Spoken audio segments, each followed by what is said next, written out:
Hello, everyone.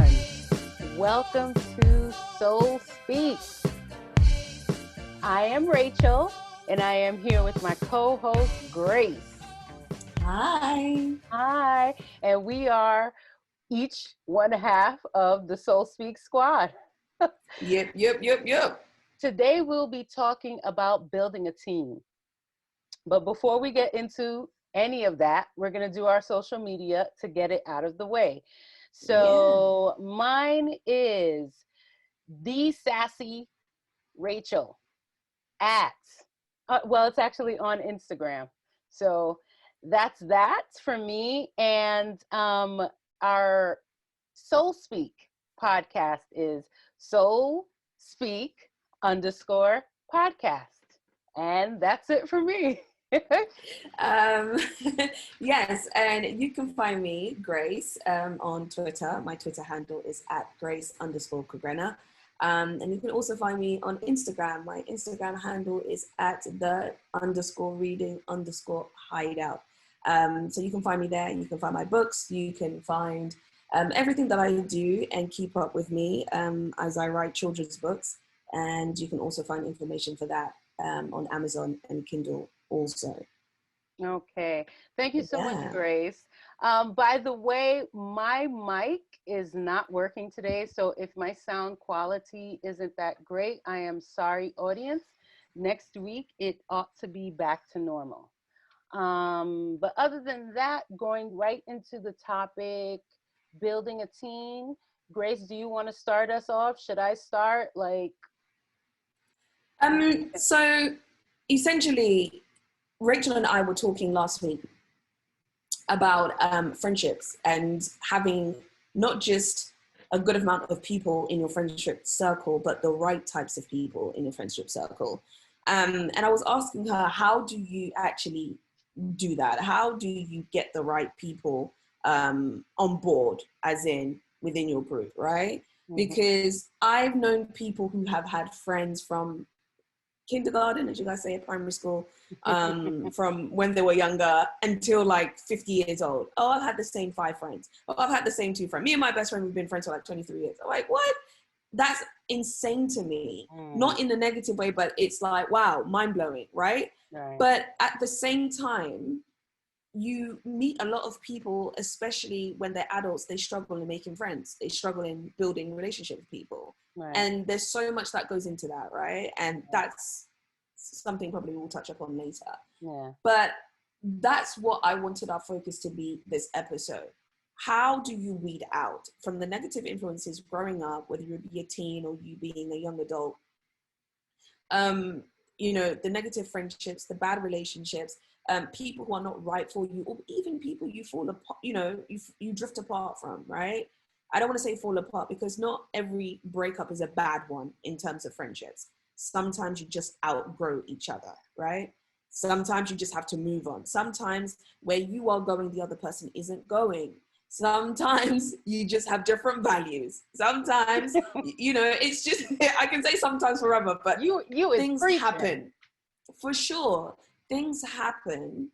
And I feel like a lot of us don't have the tools to equip ourselves for those moments and those circumstances. And a lot of the times also, we don't have the tools to mend friendships and rebuild the ones that they might necessarily not be what we think we need in those moments, or we just don't know how to understand each other's differences and bridge that gap and move on from there, as opposed to cutting ties and saying, I'm done with that person, or I'm done with this, or whatever, and not really taking the time, sorry guys, taking the time to understand the other person and their situation and where they're coming from, or even vice versa, that person taking the time to understand where is Grace or where is Rachel at, what are they going through personally? Why is it that they think this way? And so on. So I'm going to hand it over to you, Rachel, to just kind of help us rewind and get back to the beginning, because I've said quite a lot, but essentially that's what I want our talk today to be about maintaining friendships, but more importantly, having the tools and the necessity to build the right team if we don't have the right people around us. Are you able to hear me? Perfectly. Okay. Before I was going to say, are you able to hear me? I wanted to take a moment of silence for all of what you said, honestly, Really? because you said a lot. I felt that it was powerful. And I do feel like this is something that it has affected my life heavily. So I really felt that. So that's Thank why I you. was feeling I feel it too. yeah, I was I like, we need feel to that. come to the Dr. Rachel. What do we do? Dr. Solve our Rachel. problems, please. What do we um, do? I would say from my experience, and this is usually where I'm coming from with most of what I say is my experience. Things, yes, that I've read, but mostly my experience. So Yeah. for me, I have moved around a lot. So being able to keep a same friend, foundation from childhood, it just wasn't possible for me because me growing up, like today you've got social media, you've got, Yeah. you can keep in touch with somebody from overseas easily. Yeah. So things like that today I'm thinking are less of how do you call that, barrier. There are less barriers Yes. today For to sure. keeping in touch with someone. But for me, I moved around a lot, and each place, it was basically a new start. So my friendships that I had, my oldest friendship is from middle school. And that is a situation where I decided, as I got older, that it was not something that I was willing to continue. Um, and for me, I think I've discussed this before. It's not only that we outgrew each other, it's more that my priorities were different. And I knew that this person and I was not going to be able to grow together because we were in completely different places. I have struggled a lot in my past with making friends. In school, I didn't have a problem per se. I was always the fun person, but I was loud and I was aggressive. So it took people some time to get to know me and see that, oh my God, she's fun and she's cool. So once people were able to get past that barrier, I was good money.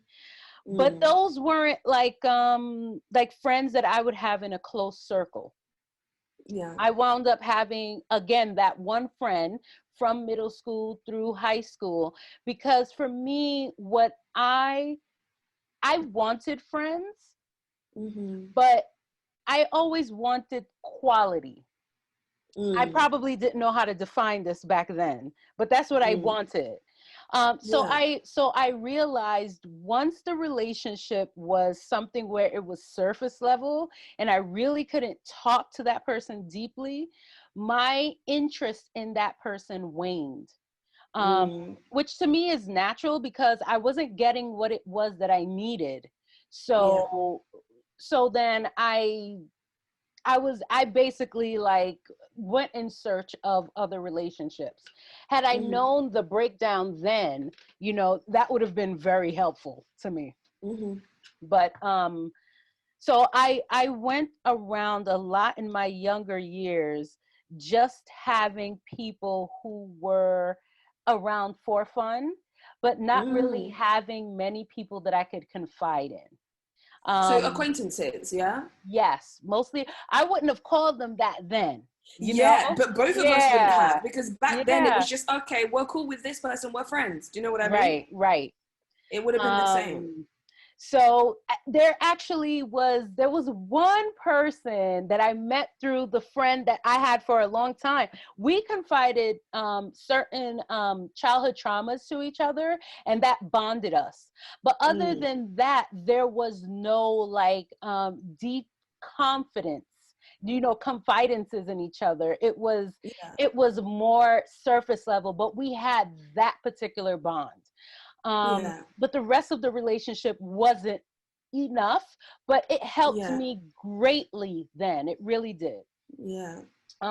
So I didn't know how to go about looking for friends. It was more of something where I felt lonely Yeah. and I wanted friends by the time I was in college, and it was like, okay, let's Yeah. just see how I get these people. And again, I didn't go to college with anybody I went to high school with.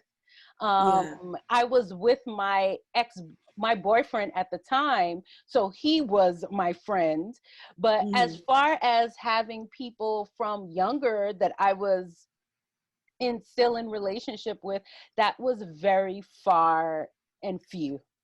I did remember I got this one friend. I forgot where I met her. Her name was Carmen. You And forgot where you met her. I forgot where I met her, but I learned a big lesson in my friendship with Carmen. She What was was that? Haitian. She was Haitian. So like, I felt like, cool, We're we have peoples. yeah. Yeah.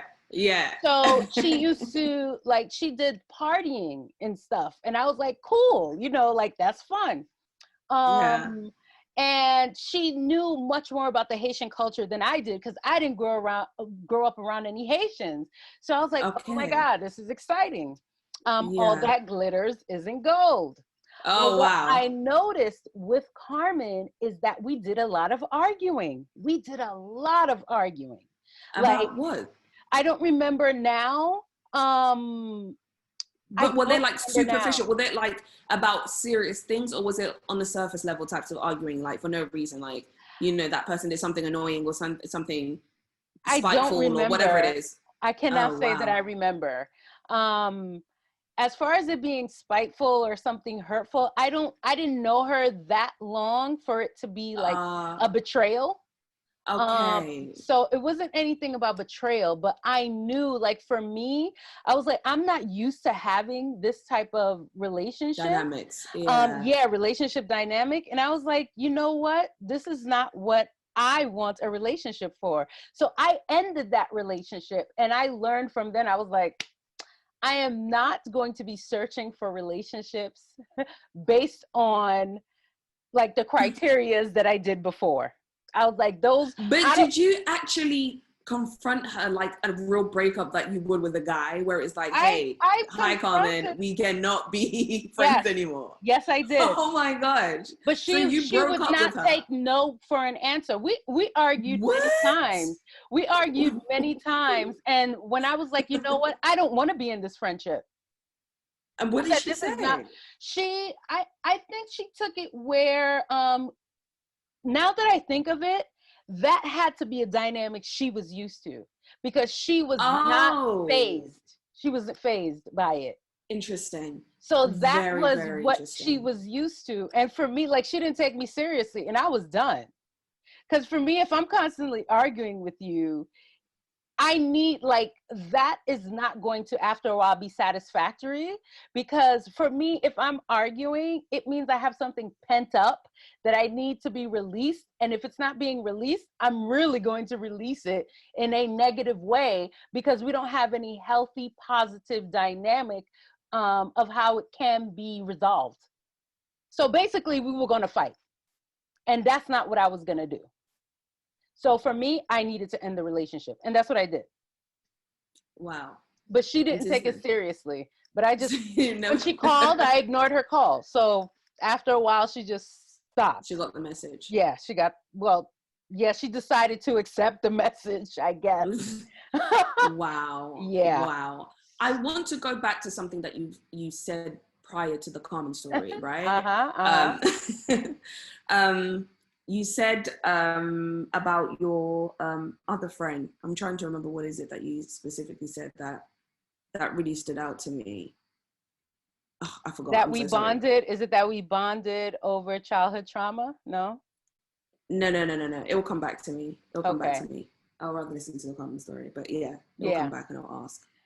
So from Carmen, I was like, you know what? I don't know how to pick friends, but I'm not going to go based on my thoughts and ideas because those don't work. You remember? I think yeah. Yeah. I throw up my hand like I'm in school. Teacher, let me speak. No, you said about your last friend, right? That your priorities had changed. I think this is a different relationship, but your priorities has changed, and you knew that that things wasn't going to work out, like she wouldn't understand or whatever. What I wanted to know is, was that just a decision that you decided to take upon yourself and not share with her? Or was it something where you literally spoke to her the same way you did with Carmen and said, hey, this isn't happening anymore? With her, I felt like the writing on the wall was just clear. Like each time I asked for advice, it led me the wrong way, type of thing. What do you mean? I won't get into specifics, but like she would lead me a way that I would think about, and I was like, no, that's not the right thing to do. You know, and I had several of those, like where her influence was like she couldn't help it because that's how she thought about things, but it was not healthy, but that is what she had to give me. And after a while of realizing that, no, I actually did speak to her about it. I think I'm pretty, as a friend, I think just as a person, I'm pretty transparent and direct. I'm pretty direct. When something is bothering me or something, I'm direct. So I did have conversations with her about that. And how I felt misled. And at the time, do I still blame her for this? It's something I have to think about, but I blamed her for a while because I didn't understand. It was just that she was looking at things from her point of view, it wasn't healthy. I was looking at it as, damn it, you're giving me wrong advice. Like she did it on purpose? Is now, that how you I don't know that she did it on purpose. Did I look at, I think I looked at it like she did it on purpose. Yeah. Yes. Okay. No, and that's all I wanted to clarify. You know? Yeah. And for me, I'm like, this is not working for me because this is ruining my life. For sure. So that's something that I was like, that's not working for me. But Rachel, what you said is like very important in a way of understanding when something is ruining your life. What I've known from younger people is not seeing things clearly in the way that you saw things clearly. It right? took me a long time though. But this is what I'm saying. A lot of us, it's like we grow up just going along to get along, right?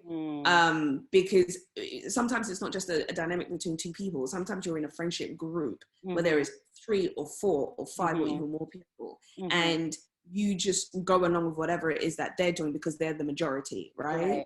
And sometimes they're leading you astray and you don't even see it, or you won't admit it to yourself, and you're ruining your own life, and you're not pumping, the brakes like you did, where it's like, whoa, hey, whether she did it on purpose or not, we don't know. But from what you've said, a lot of people wouldn't be able to stop and say, you know what, this person's giving me bad advice and I can't continue to do this because my life is literally going down the drain. Right. And I need to cut this friendship off so that I can deal with myself and heal, or whatever it is that needs to be done. A lot of the times we don't, though. Why is that? Why is it so hard to break it off with friendships or friendship groups? More, I feel sometimes it's harder than it is to break up with a guy. In some instances. Why is that connect? Do you know what I mean? I get what you're saying. This is what I can share. For me, I am now grateful that I grew up as an outsider. So if you're constantly moving around, and it's hard for you to feel like a part of. Like I was always not a part of, and also in my family, my opinions, it was not popular. So when it came to with friends, me having to like be agreeable to everybody, it's something that I already had practice with, and it wasn't necessary for me to do. So that was a muscle that, while painful as I learned it, it helped to give me the character that I needed to have the individuality that it takes to be able to end friendships. That is one thing. The other thing is, I think there's more expectation for you to break up with a boyfriend or a girlfriend than friend. I think there's. You think so? I think so, because the way that And I where did see that it, come from? even on TV or even on, it's like you're expected, like boyfriend, girlfriend, you're either going to be together or you're going to break up. With friendships, I don't see a dynamic in movies or anything where it's like, whoa, you can't be friends with a person because, not because you guys like that person cheated on you with your, you know, boyfriend or something, but just because y'all grew apart, or just because y'all, you know, y'all are going in different directions now, or like, I don't think that there's so much of emphasis on friendships and breaking friendships up. There's usually a negative connotation with that as well, of that person cannot keep friends, meaning that person is the problem. That's true. Right? That's true. They are the root of the problems, right? So people then will start looking at you going, well, why is it that you wasn't friends with this person? Or why is it that you had to stop being friends? Why is it you're the one who's moving around? Right. You know, you can attribute that to anything, of growth, of, you know, that person did this and that person, like, fine. But I think the reason why movies and all these different places kind of make a spin on it is because it seems problematic. Well, that's how they created it. Right. You are the problematic person if you decide, I need to do something for myself and move on. Right? You are the problematic person if you decide to cut someone loose. You are the problematic person if you decide, you know what, I'm not gaining anything, as you were saying before, I'm not growing with this person. They're not challenging me. There's nothing happening, right? And I don't know why, I really don't. But I think you're right in that way, where when there is a friendship breakup, I feel like women in particular, I don't know about men, I can't speak for it because I'm not a man, last time I checked. Check now. It's almost, it's almost like you mourn. I think women really mourn friendships, right? Definitely. It's like, it really, it becomes like it's an end of an era. Like you really mourn that person, depending on how long they've been in your life for, or depending on how deep or serious that friendship was, or, you know, what that person meant to you. But what I wanted to ask is, like you said, you had to flex that muscle of being, you know, bold in your pursuit of what you wanted and what you needed from a relationship, right? If I don't agree, I don't agree. If I'm not for it, I'm not for it. If I don't want to go there, I'm not going to go there, you know? But it takes time. It takes time. And as you're going through all of this, and you're realizing what it is that you're looking for, because in every season, there's different things that you need for yourself, right? You're growing in different areas of your life. You're growing in different, you know, you're going different paths or learning different things, right? But how then are you learning to go, right, you said I need quality. How do you then differentiate quality in those moments? Well, first of all, we ain't arguing all the time. So that's number one, like maturity. And also for me, I think that was always easy to assess because conversation is so important to me.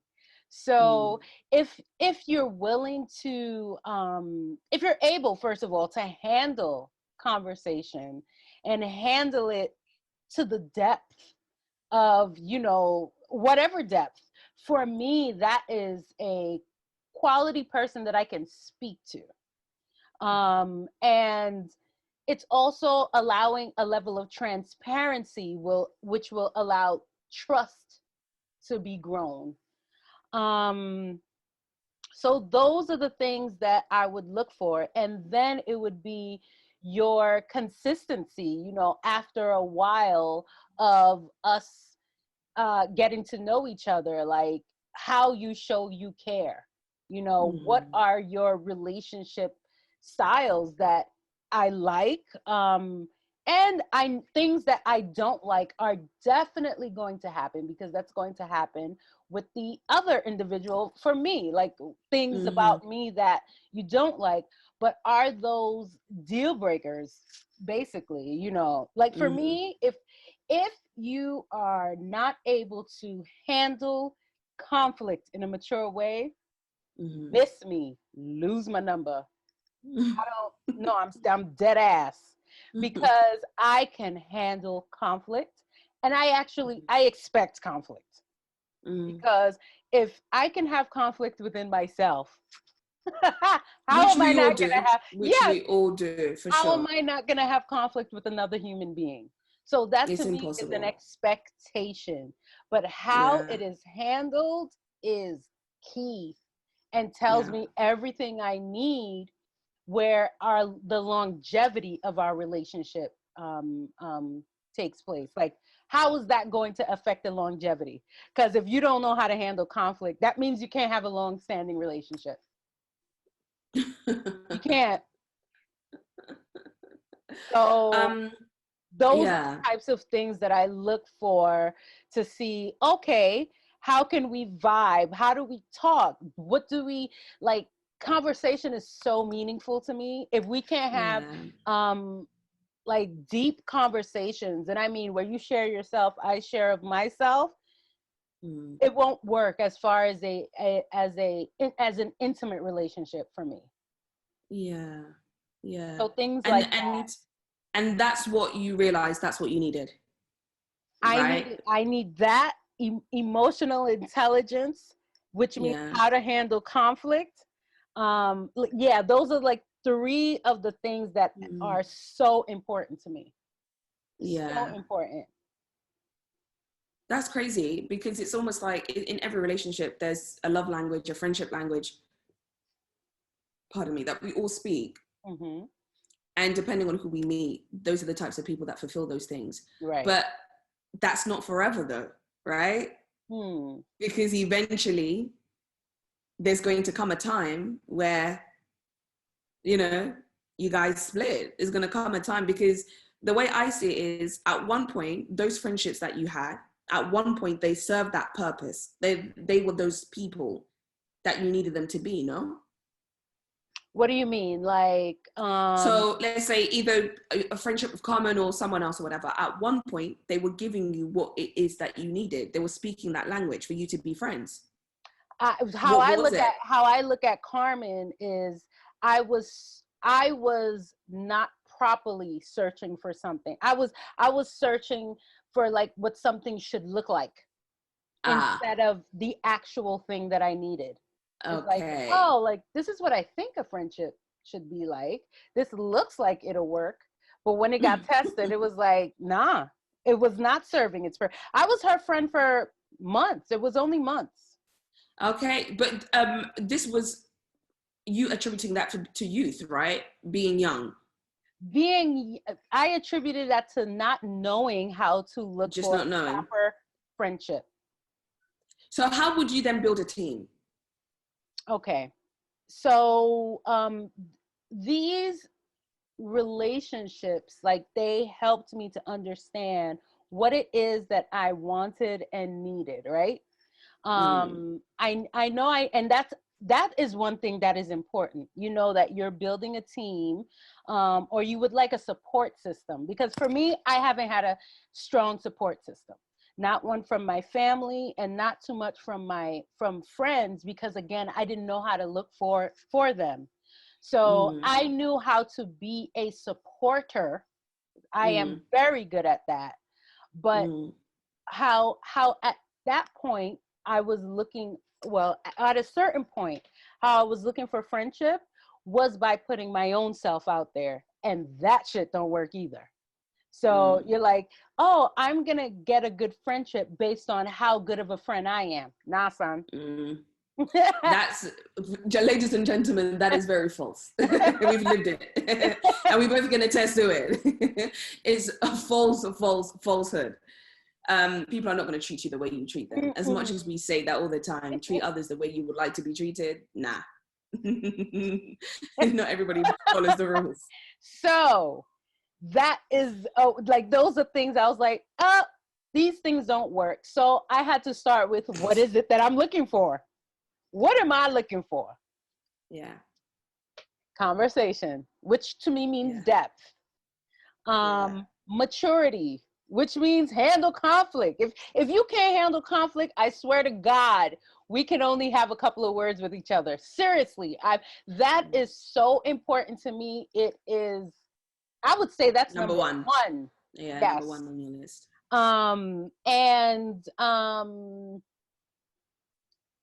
How is it that you provide support? Like, instead of, because in the past I don't know if I did this. I have to think about it.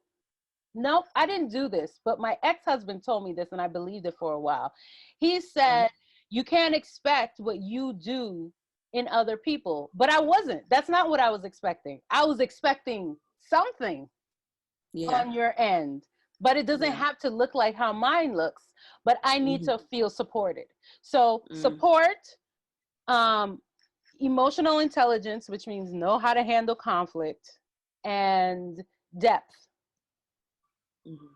So once I found friendships, first of all, I think, okay, so those are me identifying what I like, but it doesn't help with you finding the people, because that was a thing for me, is like, God, I don't know where to find friends. So that was the first thing I did, is I prayed. Literally, I prayed to God. I was like, God, I would like friends. I would like a support system, because I hear people talk about it. I hear, and it looks like a great thing, but I'm like, I don't know how, because I don't have the people around me. So how am I going to get that? So I started with prayer, instead of thinking, oh man, I can't get a support system because I don't have people around me. That is the first thing that changed. Right? Or wanting to do it yourself, or it's like, I'm going to go out there and put myself out there. Instead of doing that, you reeled it back and you just left it to go. Yeah. That doesn't work. Going out there, because that's what I did with Carmen. And that's what I did with dating. You gotta get that prayer on. So I asked God for a support system. I can say this is like maybe a year ago. I was like, this is a year ago? Yeah. Why does it sound like this was like 10 years ago when you did this prayer? This was about a year ago, asking for a support system. That's different than asking for friendships. Wow. Yes. That's powerful, man. This was about a year ago, because I used to listen to Pastor Michael Todd. I haven't listened to him for a while. But he was very, like, he had certain sermons that were specified on having a support system. And I remember the demonstration that he made was that with God backing you, nope, with God, yes, you've got God backing you 100%. You've got that. But when you have other people who are on that level with you, and the enemy is there, like, you've got layers of, like, people in between you who can help you like fight the enemy, basically. And I thought that was so powerful. I was like, I want those layers, instead of saying, I can't have it, because that's what I would be like in the past. Like, damn, I don't have it, and I don't think I could get it. I was like, God, I want that. I want that. So that was my first thing. I prayed to God for it. And then I'll tell you, my path is that I noticed, like, there are certain issues that I had. So in that same year, I went about looking, how can I get help for my issues, the issues that I have, which was eating disorder, which is something that I had refused to admit to myself up until that point, honestly. So once I was able to find a program for that, which was a 12-step program, that put me in a pool of thousands of people, to be honest. And So in a support system, you do want people who can relate to you. Absolutely. So that's kind of an easy way. Like when you're in a group of people that struggle from the same things, that's a given that they'll be able to relate to you to a certain extent. There's a mutual understanding there for Yeah, sure. yeah. So from there, and it's not like, oh my God, now everybody's my support system. Because that's one thing that I used to do too, where I'd be like, oh my God, I'm so excited. And I'll tell you some stories about that too. But I had to then be discerning. And Thank you. Please. This is the key for me, bro. I'm saying this is what I believe is the gem hidden amongst all of these different things, right? Discernment is such an underrated spiritual gift that no one wants to pray for. Bro, we need discernment in every single area of life, but I need you to break it down for all of us right now to talk about how discernment is literally the key of life, in my opinion. You know, because I don't have it. This is a prayer that I need. You don't have it? Listen, I have it in a different way. Listen, I have it in a different way, but this is the thing. I always, oh, my life is such a mess. Listen to this. Everybody. No, because I get so bent out of shape when Rachel talks about discernment, because I've always said to her so many times, I was like, how is it that you and my sister and my husband all have the same gift where you guys, it's almost like you sussed everything out in a second, right? And I'm there like looking left and right going, what's going on? Oh my gosh, I just want to know what's happening. I feel like I doubt my discernment. I feel like I feel something and then I feel like I'm wrong. I question it in a sense where it's like, I have these feelings. I feel like it's wrong. I question it. I doubt it. I push it away.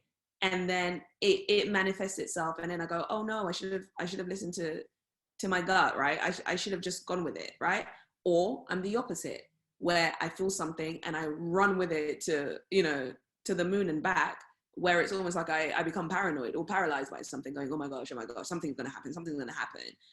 And let's say it does, but because I've already blown it already out of proportion or whatever, I can't contain it and my reaction is even worse. But that's not my forte, essentially. Discernment is not my forte.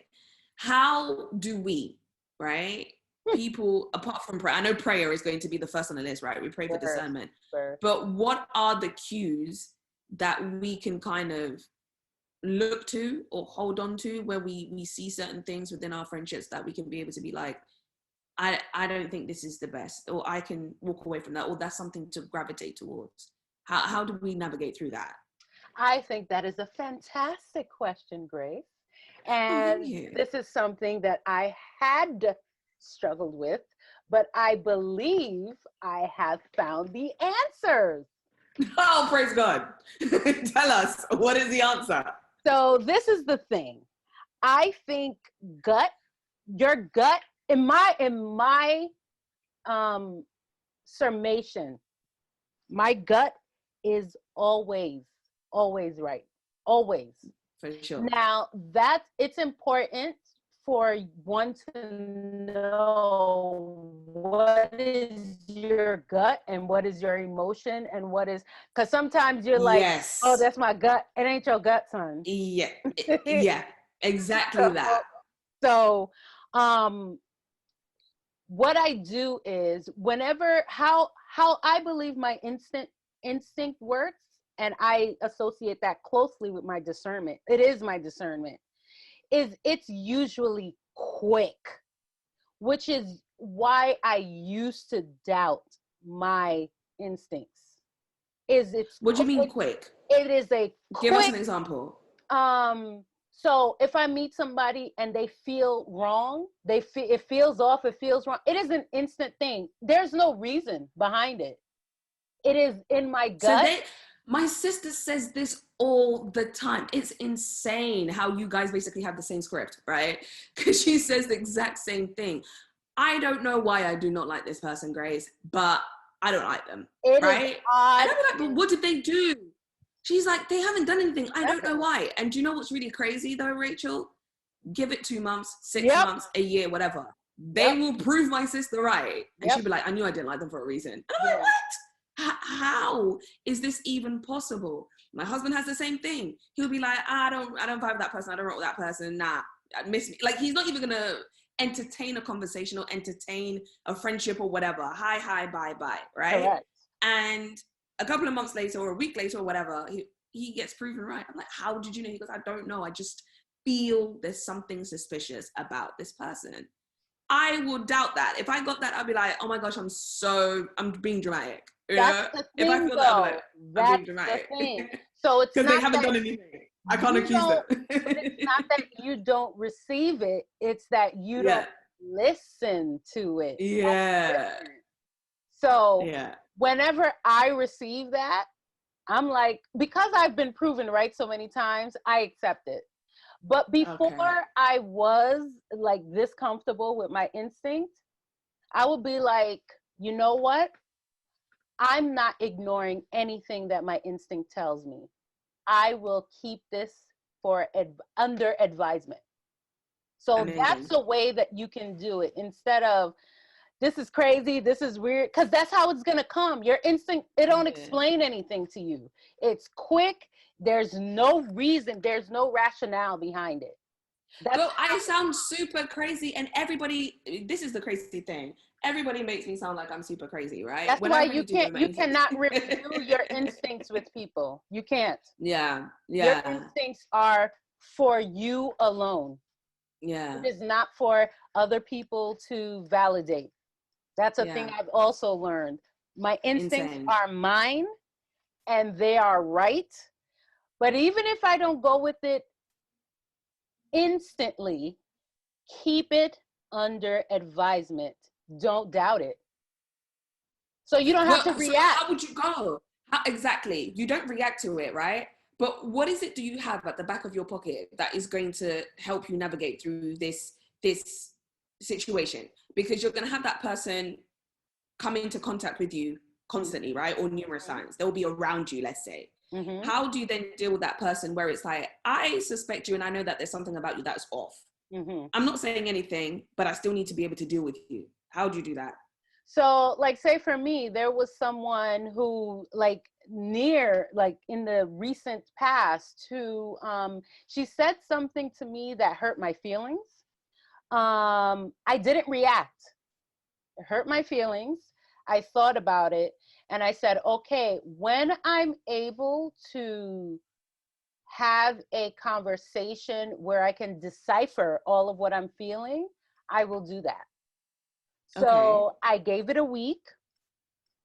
I was able to decipher it, but not only were my feelings hurt, but something about the way in which she communicated that thing, I felt uneasy. So it wasn't just like, say you and I. That's what I was, yeah. And it's like, I didn't like, damn, you didn't need to say that or whatever. That's what I'm thinking. Like, was it an emotional thing where it's like, oh, this person said something rude, or was it how they said it? Because people say rude things all the time, right? How did you know in this aspect is how she said it? That's what you're saying. It was what, how can I explain? It was more that she said something, but the way in which she said it, I felt she meant something else. So, So for me, I was like, number one, I was hurt based from what she said. But having had that week's time, I was able to decipher through everything. And I spoke to friends about it. I was able to decipher like what belonged where. I didn't like what she said. The way that she said it seemed like she meant something else. So that then means, is she not able to be direct? Then if you're not able to be direct and say what you mean, you're not safe. Ultimately, I did not feel safe from what she said. That's what it was. That's a big situation there, because me and Rachel talk about this all the time, about not feeling safe. Mm-hmm. in certain circumstances, situations, but more importantly, around people. There are people who their energy around you, it might not be to everybody, but their energy around you really makes you want to hold on to yourself and Yes. and really, yeah, protect yourself and say, I cannot be here because if I stay here any longer, something bad is going to happen, and specifically to me.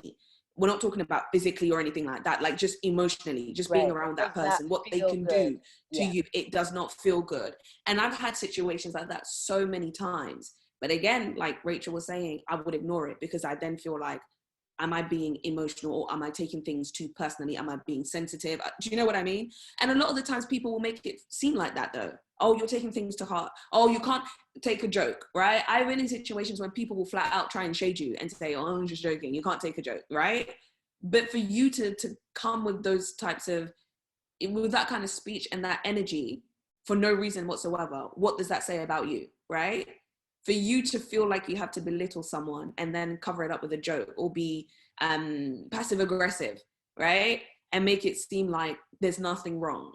Right. There is something there that you feel against me, but Right. you don't have the confidence or to say it, and it's shielded by cowardice. But automatically you will feel that that's not safe. I can't be around you. There's something up going on there, and I don't know what it is. But really, it's about, I don't have time to do all of that stuff, and I shouldn't have to, right? I shouldn't have to stay there and try and fix. I don't I don't need need to. to. My instinct told me. Yeah, I don't need to stay. I don't need to figure it out. Correct. And believe it or not, ladies and gentlemen, I learned that from Rachel. I learned that from Rachel last year. Of why are you staying to figure out? Do you remember that? When oh wow, guys, I used to literally come to Rachel and have nervous breakdowns every single week. Oh my gosh, I want to kill everybody. She'd be like, what the hell's wrong with you? Calm down. I hate the world. People suck. Oh God. Like I would literally freak out because my hatred for the world and my hatred for people. You said hatred. And you're literally such a caring person. I care so much I shouldn't even. This is the problem. I care so much that I shouldn't care. But Rachel taught me so many important rules and gems and stuff that really has helped me out. That I've actually, believe it or not, I'm a very, very good student of things. I put it into practice this year in particular. And what I have found is that the dynamics have shifted and have changed. For how people knew you or what they thought they knew about you or of you, every single thing they used to do that works, that push your buttons, that isn't pushing your buttons anymore, automatically you would either see people back off or people will start lashing out. That's what I've seen. I've seen people either back off away from me or people just start lashing out at me, or people probing, meaning I'm going to go out of my way to do something to piss Grace off that I know that this is a sore spot for her, or this is something that she struggles with, right? And then wait. They'll sit and wait. I'm not going to get into details. I'm probably going to talk to Rachel about it in private, but it's one of those things where I'm really learning to value my gifts, my talent, but value my friendship. What is it that I have to offer? And I was saying to Rachel a couple of weeks ago, I was having a conversation with my husband, and he was like, look, what he's learned was that a lot of the times what we do is in desperation, we seek out friends. Like Rachel was saying, your job, you want people, you want to meet people, you want to connect, you want to be able to have friends and whatnot. So you go out and you seek people, and quality is lost. Not just that, but you start to diminish whatever it is that is within you, because I'll just take anybody, whoever's going to give me attention, whoever's going to hang out with me, whoever's going to meet up with me, whoever's going to do whatever it is so that I can say I have someone, or I have a group of friends or people who, so, quote unquote, care about me or want to hang out with me. But in that process, why is it that we never ask ourselves, what is it that you have to bring to the table? Why should I hang out with you? Or why should I be your friend? What is it that you've got going on, as opposed to me chasing or feeling like I need to have this group or, these people around me? And I've never felt like that. I've never asked those questions to myself, right? I've never been like, oh my gosh, I need to really vet this person. Never. It never occurred to me, which is insane, right? I've always felt like I need to be whatever it is for that person and put myself out there and do this.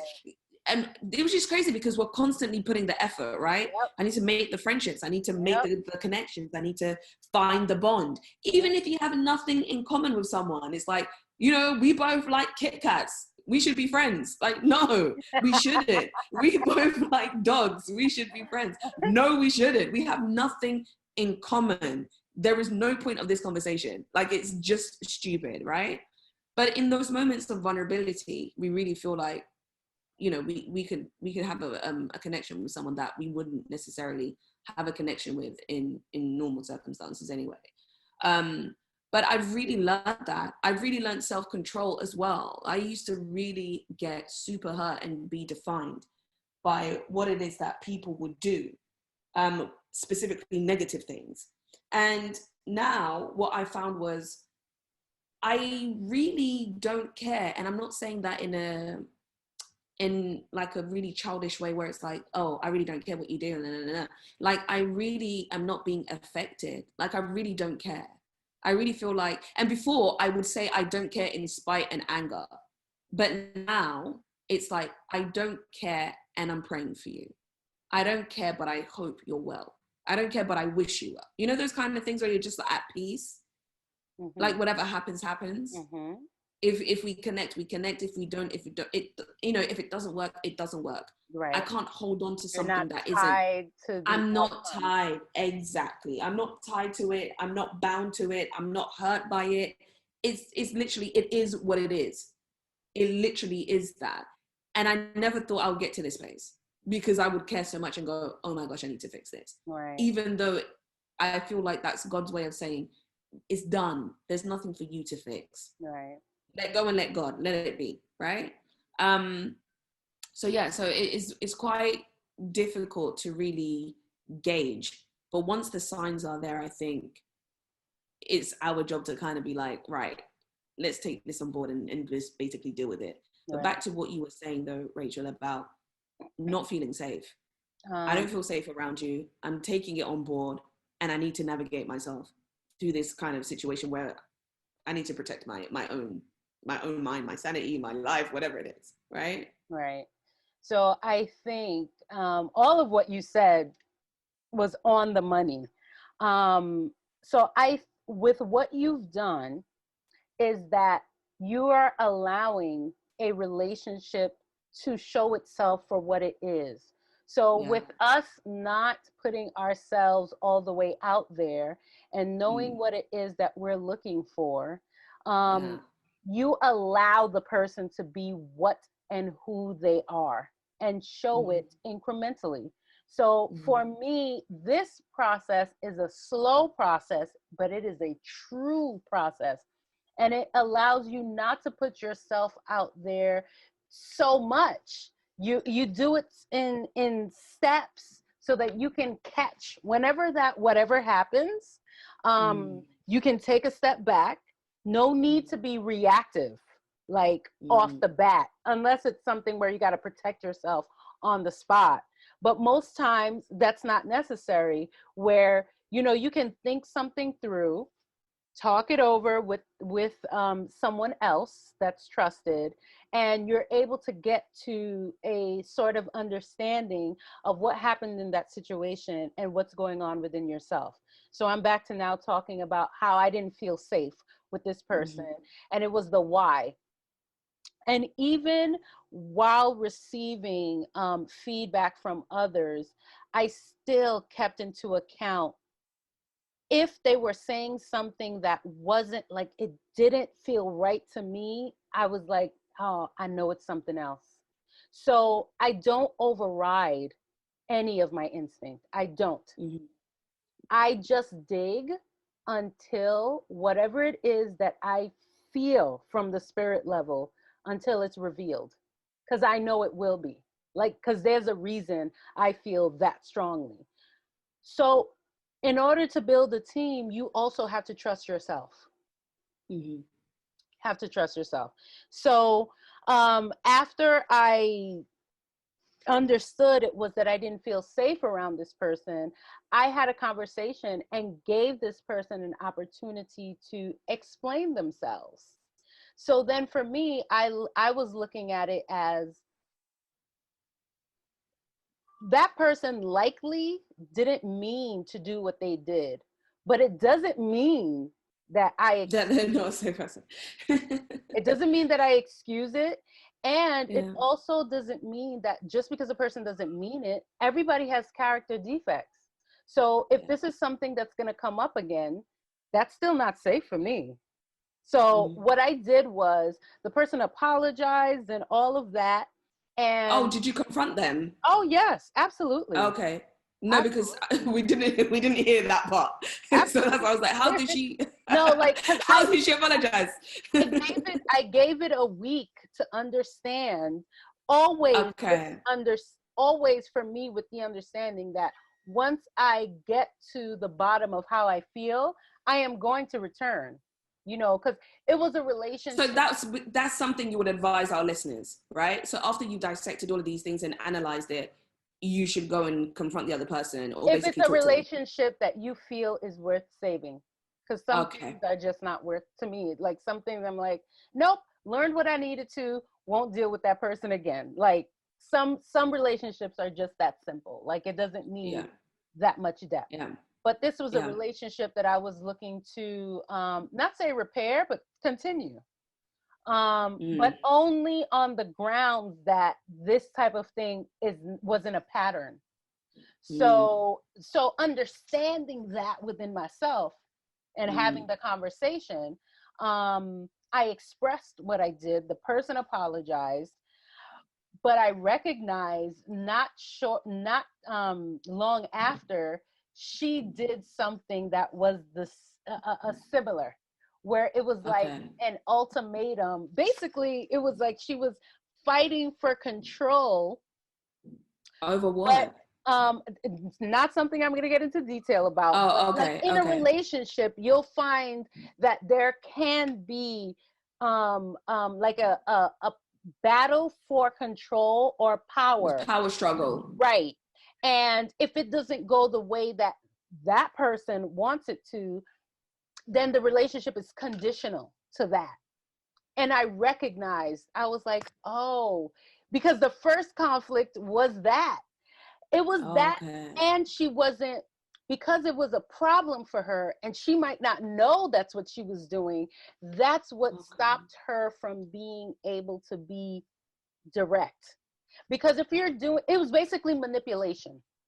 But That's my pet peeve. a person can manipulate you because they can be doing it outright, but they can also be doing it because that's an issue that they have that they either know about or don't know about.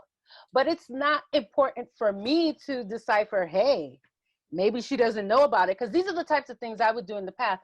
You know, maybe she didn't mean it. It's like, oh, she didn't mean it. I feel you.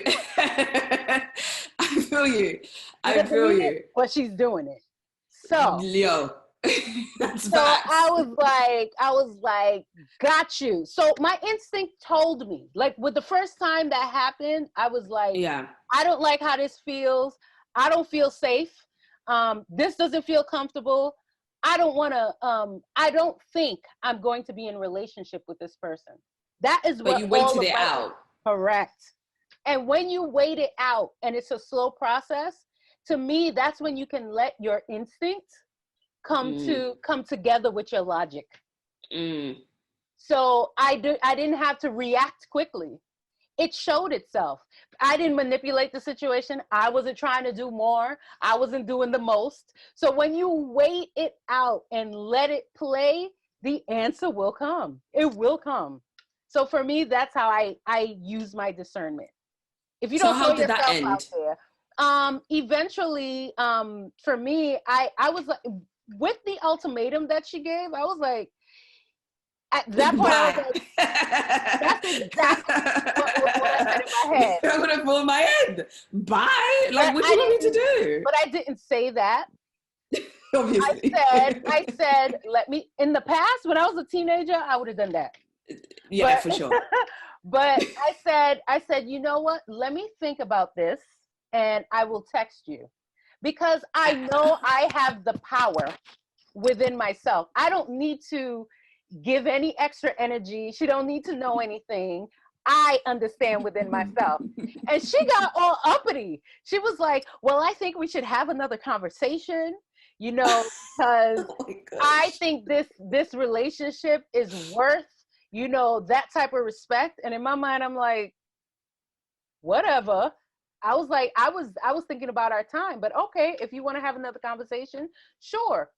The next day, she leaves an email saying that she will not be able to continue. Like she got clarity on The her. finals, she had the final say. She basically wanted to get the last word in, It which doesn't again matter ties that she got the into, final say. I don't care. but this is what I'm saying. To her, it's important to her. And I think that was tied to the power struggle that you was talking about, right? Yes. Because Rachel's initiating this one thing, it's almost like she has one over me, right? Right. But if I can kind of stall it a bit and then do this email thing, I have one over her because I have had the final say. This is what she's thinking, right? That's probably, but she Because that said doesn't make any sense. Why would I send you that crazy email? she wanted a conversation, but this is what I think. I think that she has never had that type of confrontation where she was being called on something that wasn't comfortable for me in a mature way. Like, I believe that she's not used to that type of pattern. So for her, she said she didn't know how to go about it. I knew how to go about it. She said that she needed clarity. I got my clarity. So when you don't understand, or you think you don't understand what's going on, she said she was going to go get clarity from others. So I guess when she sat with her feelings, got her clarity or whatever, she saw what I was basically saying, you know, is that we don't need to have another conversation. But maybe ultimately she did need to have the control. But for me, you know why I think it's good that she did it, because I knew what I was gonna do, and I just let it drag out. I let it drag out. I knew as soon as I hung up that I was gonna end it, but I took my time. Instead of, for her, it was probably like get her out of her misery. For What do you mean? me, so she was probably like, she needed to hurry up and get the closure, because it was What, probably from her. what closure if you had already told her how you I didn't tell her felt? anything, but I didn't tell her. I said, I'm going to think about this. Okay. I said I don't do well with ultimatums, you know. So and she said her. But who does though? That's what's so crazy. Who does? But again, it wasn't about like, she had her ish going on and she still does. But for me, I already was at peace. She was not at peace. And by the Right. time she ended it, because it showed her, because you said one thing and then you doubled back on it. But that's Yeah. because she was in how do you say, she was in quandary. Like she was not at peace. So for me, I knew what I was gonna do, but I just dragged it out. She had to Yeah. hurry up, and like, I guess like, it could have been the control, it could have been the peace, whatever. So she sent me an email the next day. I didn't respond for a couple of days. And then I said what I said in a couple of days. But I was sure of myself. You Yeah. know, like, I was sure. So Wow. yeah. But So that we discernment, yeah. take your time. Take your time.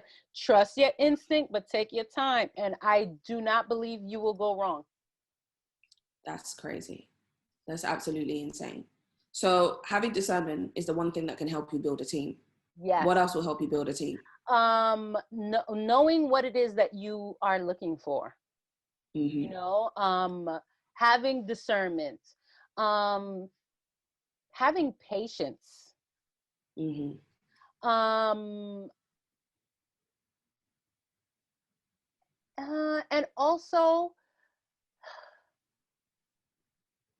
as you have conversation with that person, seeing how the two of you vibe with each other. Like, and also, I think with the support system, you guys, even if you're not in the same field, should be able to complement each other in your movement forward. For sure. For sure. That emotional maturity, like, you guys got to be able to have some type of longevity. And that to me is what determines longevity, is how a person handles conflict, because y'all are gonna have conflict. I think those are the things: praying, knowing what you're looking for, discernment, how you guys vibe, your path should complement each other. And yeah, you both should be able to help each other. And I would add honesty. I think honesty plays a good part of that, because if we're honest with one another, regardless of whether we agree or not, we know where the other person stands. And I think that for me is important, because it's in opposition to manipulation, and opposition to I don't know, like falsehoods, right? Because Rachel touched upon it already.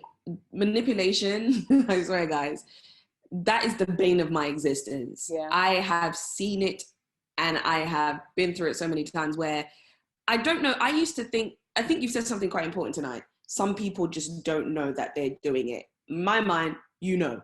You know that you're doing it, right? I would take it personally all the time. Like, you're doing it on purpose, because there's no way in hell that you are actually behaving like this normally, and you're clueless. No way, you're doing it on purpose. But now that I think about it, I've realized, and I've come to terms with people having to manipulate as their way of survival, and coping mechanism, and how to move through life, I think everybody manipulates. I think everybody. Not to the same degree. I don't know if it's degree, but do I really believe every single person goes around manipulating? Yes. Do I believe that? I have done it. Like, when we were talking about being friends to people, hoping that they will give what it is that we give, that's a form of manipulation. But if you hope and you don't do anything about it, how's that manipulating? Because you're constantly, what you're putting out is so that you can get back. As opposed to, you know what, you're doing what you're doing because this is the type of friend you are, but because you've picked a friend that you know will give back, you know that person will give back, you don't have to do it for those reasons. I have done it, like with my ex-husband, even with my siblings. And this is when I didn't know how to pick relationships, where it was like, I'm going to do my part in hopes that you do your part. That is a manipulation. Instead of, you know what, you're this type of friend. Okay, let me put it more. It's a manipulation when you're not getting what it is that you need to be getting out of it, but you keep doing it so that you can, in hopes that you will get what you need. I understand that, but I don't really attribute that to my life, because I feel, for me anyway, I feel like, first and foremost, I don't mind giving something that I'm not getting. But for me, how I see it is going out of your way to, I feel, I don't know. I feel like this is a very weird thing, like I need to think about. I need to really sit and think about, of manipulation or manipulating. Or maybe I've just experienced the worst case scenarios. Manipulation does not have to be conscious. That's what I'm trying to say. How, like, I never used to think about it like that. I used to always see it as, no, this is done on purpose, because to me, it never made sense, right? Because, I feel like, I don't know if you agree with this, but I feel, most of us, depending, unless you're dealing with a sociopath or a psychopath, like, we usually can tell when someone's trying to manipulate us. It depends on the manipulation. That's what I'm saying, right? Unless it's like an elite are an elite manipulator, right? But a lot of the times, I feel that's my superpower, right? Where if I feel, and I think it's based on circumstances as well, if I feel awkward or I feel like a tinge, a smither of someone's trying to get their own way or trying to manipulate the situation, you'll see I'll back off, right? And I feel like it's more to do with circumstances and experiences than it is just, you know, people going out of their way to manipulate. But that's the bane of my existence, where you really see people turning into different creatures to be able to get what they want, or going above and beyond things that you never thought someone would do. They end up doing just to be able to get their own way, whether it be in friendships, romantic relationships, within family, whatever, right? We experience it in all different forms, but that's something that I can't tolerate. I really, really, it's not just about not tolerating, but I feel like sometimes it's a fear factor of it. Like, wow, that's scary. Like, you know, from being one person to the other in a dime, you know? I feel like, I don't know. That's scary to me.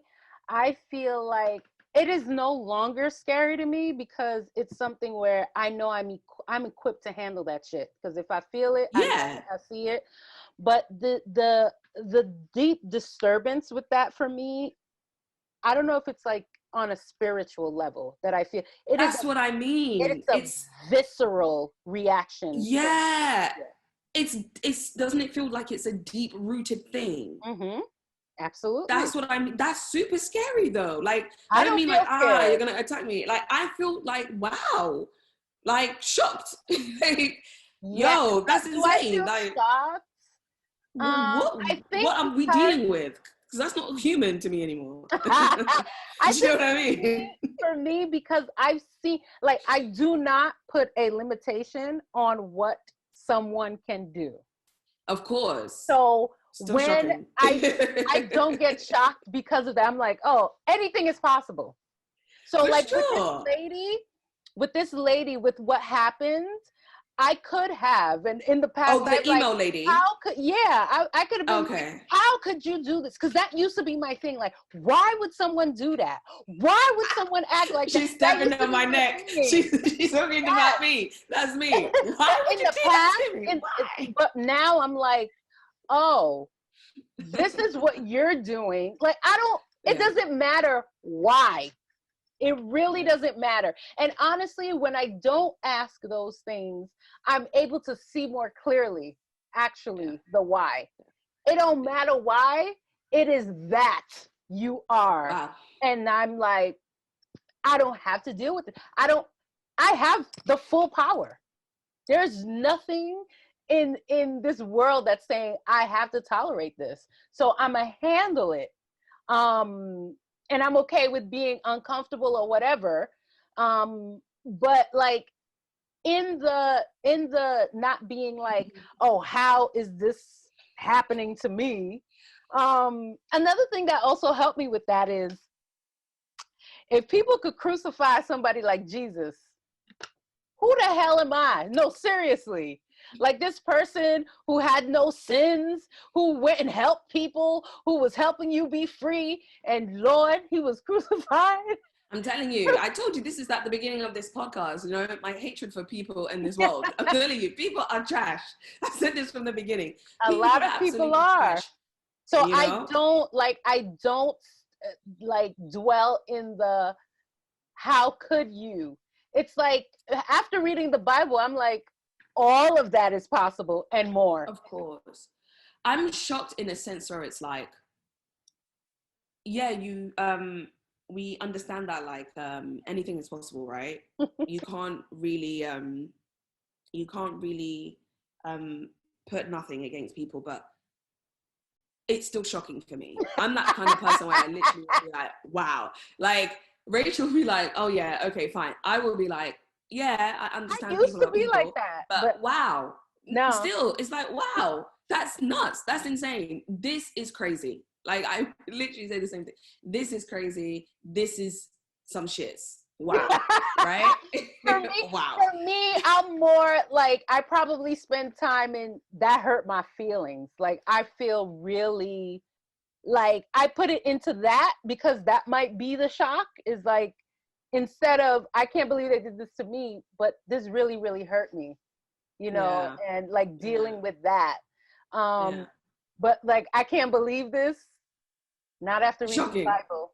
I'm shocked. I'm like, it's that's nuts. I'm literally there going, wow, wow. You know that meme? Yeah. That meme from The Wire? You know, the guy from The Wire, like, whoa, wow, that's me. I'm the guy from The Wire. I'm like, yeah, this is par for course. That's how I look at it. I'm like, yeah. Insane. So you've actually taught us so much today in how we can actually build a team, though. What I got from that was prayer, discernment, and not putting yourself out there too much, where you're actually actively looking for people, having patience, right? And value and quality in friendships. So we ourselves need to be able to define what quality is for us. What is it that we're looking for, and how is it that we find in the people that come into our lives or who we come across with. And I think there's also honesty. You said honesty. Yeah. And I didn't say this part, but this is important. The willingness to be vulnerable. You have to be able to. That's a gem, because a lot of people don't want to be vulnerable, including myself, because I'm like, F it. I have no time to show you my emotions or my feelings. That's a lie. No. You are getting the VIP treatment, Rachel. No, I'm telling you the truth. Like, I told you, the world is trash. How am I going to be going around giving people my emotions when I'm afraid of all of these people out here in these streets? They're nuts. They're crazy. I was watching Dave Chappelle saying, you know what? You know, thank God for COVID. Thank God for COVID. Yeah. I died. I literally was like, this guy is literally my spirit animal. Lights up. This is how the world is. I see the world like this. Like, people here are crazy. People here are crazy. But what you said is true, because this is probably the final step to my Rachel Academy School of Friends that I've been attending. The final level before you graduate. Can you be vulnerable? I'm like, no, you failed. I don't know if I can do that, because I literally go, all right, I get close. You know, like when you get close to the edge and you look down, it's like super steep, and it's like, oh my gosh, it even echoes. Hello, hello, hello, hello, when you're looking down, and you're like, nah, I can't do this. And then you step backwards and you're like, right, I'm just gonna stay here. Or you put your foot in the pool and it's too cold, and you're like, nah, I'm not getting in. I need to go back, right? Well, if you put your foot in the pool, there's a difference. If you look and then go back, that's not being vulnerable. But if you put your foot in the pool, I'm still not going in. So does that mean you haven't been vulnerable with me? Yeah, but that's different. That's different. But our relationship is a new one. Maybe that's something that we can talk about, because we've built a team in each other. Yeah, we have. And I feel like, do you know what it is? All of these episodes that we've been talking about has really helped me in my thinking. And one of the episodes that we recorded that's really helped me to truly understand people is expectations, what we expect. And that plays a big role in building a team, in my opinion. And that plays a big role in friendships. What we think we need, what we think we deserve, and our expectations of other people, what we feel they need to do, and how they need to be, and who they are to us, right? A lot of the times when we have failed expectations, everything goes out the window, where we feel super disappointed, all of these different things. That might not necessarily be true, but because they're tied to our emotions, our feelings, and our lack of whatever it is that we thought we deserved, automatically it's like, okay, we're done, right? And I've felt a lot of the times when I look back, a lot of the hurt that I've experienced in friendship, relationship, whatever, it was based on expectations. It was not what you can give me physically, but holding people to such a high standard and putting them on a pedestal, right? So you're not seeing them as they were. Absolutely. Nail on the head. Not seeing them how they were, and creating this idea of who they were. And to be fair, a lot of the times I've gotten so much better, guys. Trust me, I'm not that foolish anymore. But there was a time where it was like people will show you who they were and you'll make excuses for them, right? And this is specifically to the younger people, anyone who's listening who's quite young, that's a lot of things that we deal with when we're young, when we have a group of friends around us who are negative, who have a bad influence on us, and they show us these characteristics, they show us who they are, and we don't believe it, or we choose to ignore it, and we continue pursuing these relationships with these people when it's really damaging. Or I just And want to yeah, interrupt just a little bit, because I think that's where also manipulation can come at hand too, because you see these people's behaviors and you have an expectation based on what you want them to be doing. That's how you can fall into trying to coerce them into doing. No, you cave. You cave. Mm. You cave. You can't hear me? So yeah, so it's more of a situation where you relent. You're the one who changes yourself for those people, right? Yeah. You're not trying to change them so that they can be like you. You go along with what they're doing, right? Yeah. You go along with what they're doing, you know, and you damage yourself because you're not supposed to be in those types of friendship, right? So expectations, I've learned so much about that, and not putting anything towards anything or anyone. You are who you are. Honestly, I think how expectations can be managed well is that you know what you're looking for. So in a friend, if there are certain things that they are doing, like in a budding relationship, if there are certain things that is a deal breaker for you, then you'd be able to assess it early on. So your expectations are managed because you know what you're looking for in a friendship. Like for me, I love conversation. So if I see a person is not a conversational type, instead of either accepting them, because that's not going to work for me. So I can't accept it because that's not going to be a fulfilling relationship. I cannot make them be talkative because that's just not how they are. So my expectations are managed well, where it's like, oh, this person can't be a friend to me. And I can be like, okay, bye-bye, basically, instead of, so my expectations can be managed because I know what I'm looking for. So I don't have to expect something that you can't give because I've already assessed that. For sure. So I've really understood that the whole expectation thing, not putting your expectation upon other people and not even caring. Let's just say there's no more caring in that area. But yeah, but vulnerability is the one that I understand is important. But what I would say about that is you can't be vulnerable with everyone. You can't. You cannot be vulnerable with everyone. And I really believe in the protection of your vulnerability, the protection of your spirit or your mind or your heart or your soul. Yeah. You can't just be out here in these streets. You can't. As my mom would say, prostituting your emotions, giving them out left, right, and center, right? And that's where I find the problem. The balance isn't there yet of protecting yourself and also being vulnerable. You know, how do you do both? Because I'm on edge. I'm always on edge. I understand. So how I've learned to deal with that is you be vulnerable, or start to be open with things that are not so vulnerable to you. So you start to share yourself in small increments and see how it is handled by that other person. So you're not going to start with childhood trauma.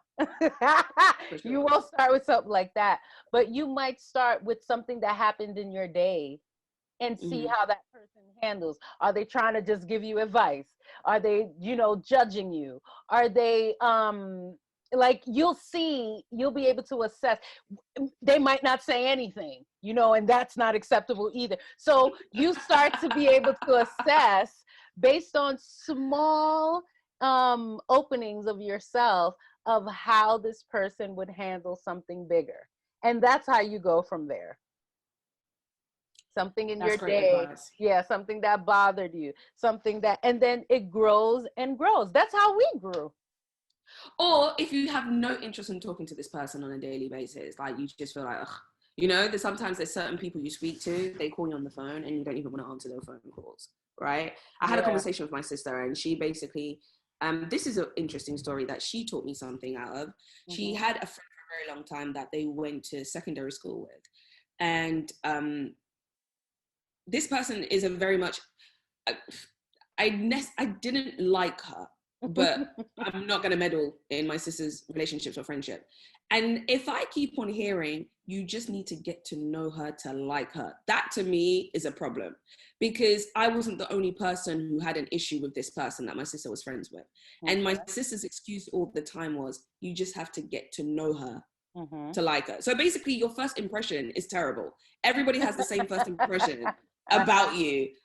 And we have to get to know. I can't stick around for 6 months to know that you're a lovely person. I can't. That ain't me. Right? I'm good. So they had this relationship or whatever. They were friends for a very, very long time. And my sister's very much similar to Rachel in the way she analyzes situations. She was like, she ended the friendship with this person. And I was like, how did you know, like, this is the right thing to do, or why? She goes, she gave me bullet points of what she was taking note of. She said, every time she called me, I didn't want to talk to her. I didn't want to be. That's a big sign. Right? Then she said, every time I spoke to her, all she did was talk about herself and didn't want to talk to me about didn't ask me any questions about me, didn't want to know what was going on with me. It was all about her. I had to help her with her problems. I had to listen to her complain. I had to listen to what she's got going on. Like, whether it be positive or negative, it was all about her. Right? So that was what? 2 or 3? How many 2. things I listed? 2, right? Yep. The third thing she was saying is, every time something good happened to her, she wasn't excited. She wasn't happy for me, right? Wow. She wasn't, as she would redirect it back to her and what she's got going on. Wow. Right? And on another thing, it was her public persona. So that's 4. The relationship I had with her personally and the person she was on the outside was completely different, in the way where we will be on our own and we're having a good time, we're talking, we're laughing, jokes or whatever. When we go out, depending on who we bump into, mutual friends of ours, her attitude and demeanor will change. She'll put on this persona and a different characteristics, like she wanted to present herself in a completely different way, in a different manner. So my sister was like, that's not the person who I just spent time with. That's not the person who I knew.